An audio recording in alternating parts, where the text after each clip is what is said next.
Hello বন্ধুরা, তোমরা সবাই কেমন আছো? আবারও চলে আসলাম আরেকটা দারুণ স্বাদের রেসিপি নিয়ে। এই রেসিপিটা আমাদের সকলের খুব পছন্দের একটা রেসিপি। তাহলে চলো শুরু করা যাক। এখানে আমি নিয়ে নিলাম 500 গ্রাম মুরগির মাংস, সুন্দর করে ধুয়ে পরিষ্কার করে। আর এখানে পেস্ট করা মশলা নিয়ে নিলাম, একটা বড় সাইজের পেঁয়াজ কুচি, একটা মাঝারি সাইজের পেঁয়াজ পেস্ট, আদা রসুন পেস্ট, কাঁচা লঙ্কা পেস্ট, আর নিয়ে নিলাম এলাচ পেস্ট। প্রথমে আমি একটা চুলোয় প্যান বসিয়ে নিলাম। প্যানটা গরম হওয়ার পর দিয়ে দিলাম পরিমাণ মতন রান্নার তেল। তেলটা গরম হয়ে যাওয়ার পর দিয়ে দেব কুচানো পেঁয়াজ।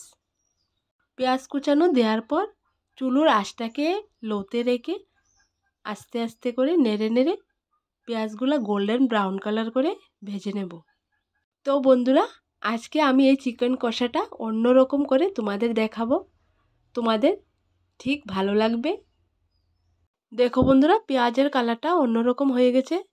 এরকম গোল্ডেন ব্রাউন কালার হয়ে গেলে এর উপর দিয়ে দেব চিকেন বা মাংসটা।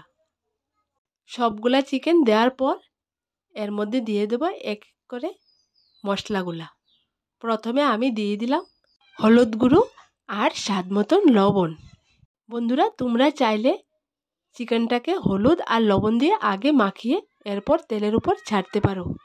এরপর দিয়ে দেব ধনেপাতা গুঁড়ো, জিরে গুঁড়ো আর শুকনো লঙ্কার গুঁড়ো। তোমরা এখানে শুকনো লঙ্কার গুঁড়োটা যে যেরকম ঝাল খেতে পছন্দ করো সেরকম অনুযায়ী দিতে পারো। আমি এখানে শুকনো লঙ্কার গুঁড়োটা একটু কমই দেব, কারণ কাঁচা লঙ্কা পেস্ট এখানে এড করব তাই। এরপর দিয়ে দেব পেস্ট করা মশলাগুলা। প্রথমে দিয়ে দেব পেঁয়াজের পেস্ট করা আদা আর রসুন। আমি এখানে আদা রসুনটা একসঙ্গে পেস্ট করেছি। আর কাঁচা লঙ্কা পেস্ট, এখানে আমি 60টার মতন কাঁচা লঙ্কা পেস্ট করেছি। সবগুলা মশলা দেওয়া হয়ে গেলে চুলোর আঁচটা লোতে রেখে আস্তে আস্তে নেড়ে নেড়ে চিকেনটা সুন্দর করে কষিয়ে নেব। আমার মতো করে এভাবে তোমরা চিকেন কষাটা ঘরে করে দেখবে, খেতে দারুণ স্বাদ লাগে। এখানে আমি কোনো পানি অ্যাড করব না। চিকেন থেকে যতটা পানি বের হবে এভাবে চিকেনটা কষা হয়ে যাবে। দেখো বন্ধুরা, চিকেন কষাটা একদম রেডি হয়ে গেছে। এইবার চিকেনটার মধ্যে দিয়ে দেব এলাচ পেস্ট। এলাচ পেস্টটা দেওয়ার পর হাতা দিয়ে নেড়ে চিকেনের সাথে এলাচ পেস্টটা মিশিয়ে নেব। দেখো বন্ধুরা, এলাচ পেস্টটা দিয়ে আমি 2-3 মিনিটের মতো জাল করে নিলাম। এইবার চিকেনটা পুরোপুরি রেডি, নামিয়ে নেব। এরপর আমি বানিয়ে নেব পোলাও। পোলাওর জন্য এখানে আমি একটা প্যানে তেল দিয়ে দিলাম। তেলটা গরম হয়ে যাওয়ার পর দিয়ে দিলাম একটা কুচানো পেঁয়াজ। পেঁয়াজটা গোল্ডেন ব্রাউন কালার হতে হতে এখানে দেখে নাও নিয়ে নিলাম আমি 500 গ্রামের মতো পোলাওর চাল। ধুয়ে একদম পরিষ্কার করে পানিটা ছেঁকে রেখেছিলাম।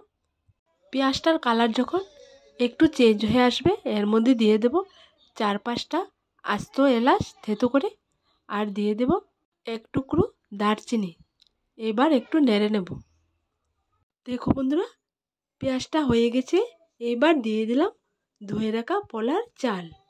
আমি এই পোলাওটা ঘরে থাকা সামান্য উপকরণ দিয়ে তৈরি করে তোমাদের দেখাবো।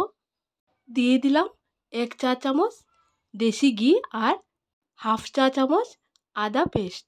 ঘিটা দেওয়ার পর সুন্দর একটা স্মেল আসে, খেতেও দারুণ স্বাদ লাগে। বাদাম কিশমিশ না দিয়েও তোমরা সামান্য পরিমাণ ঘি দিয়ে ঘরে এই পোলাওটা রান্না করে খেতে পারো, দারুণ লাগবে। ঘিটা দেওয়ার পর জমে থাকা ঘিটা চালের সাথে সুন্দর করে নেড়ে নেড়ে মিক্স করে নেব। কিছুক্ষণ নাড়ার পর অ্যাড করে দেব পরিমাণ মতো পানি। এখানে পোলাওর মধ্যে আমি কোনো কালার দেব না। হলুদ দিলে কালারটা অন্যরকম হলুদ কালার হয়। আমি এখানে সাদা কালারের পোলাওটা তৈরি করব। দেখো বন্ধুরা, পানিটা দেওয়ার পর ঢাকনা দিয়ে রেখেছিলাম আমি 5 মিনিটের মতো। 5 মিনিটের পর দেখো পোলাওটা। এইবার আবার ঢাকনা দিয়ে রেখে দেব প্রায় 5 মিনিটের মতো। চুলোর আঁচটাকে একদম লোতে রেখে। 5 মিনিটের পর দেখো বন্ধুরা, পোলাওটা কত সুন্দর হয়ে গেছে। এইবার নামিয়ে নেব।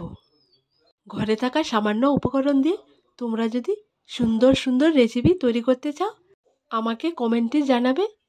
আর আমার দেওয়া রেসিপিগুলো তোমাদের যদি ভালো লেগে থাকে, তাহলে আমার এই চ্যানেলটাকে লাইক, শেয়ার এবং সাবস্ক্রাইব করে পাশে থাকা বেল বাটনটি অবশ্যই ক্লিক করে রাখবে, যাতে করে আমার দেওয়া নতুন নতুন রেসিপিগুলো সবার প্রথমে তোমাদের কাছে পৌঁছে যায়।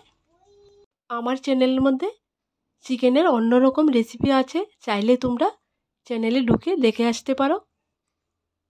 আজ এখানে শেষ করলাম, আবার দেখা হবে নতুন একটা রেসিপির সাথে। সবাই ভালো থেকো।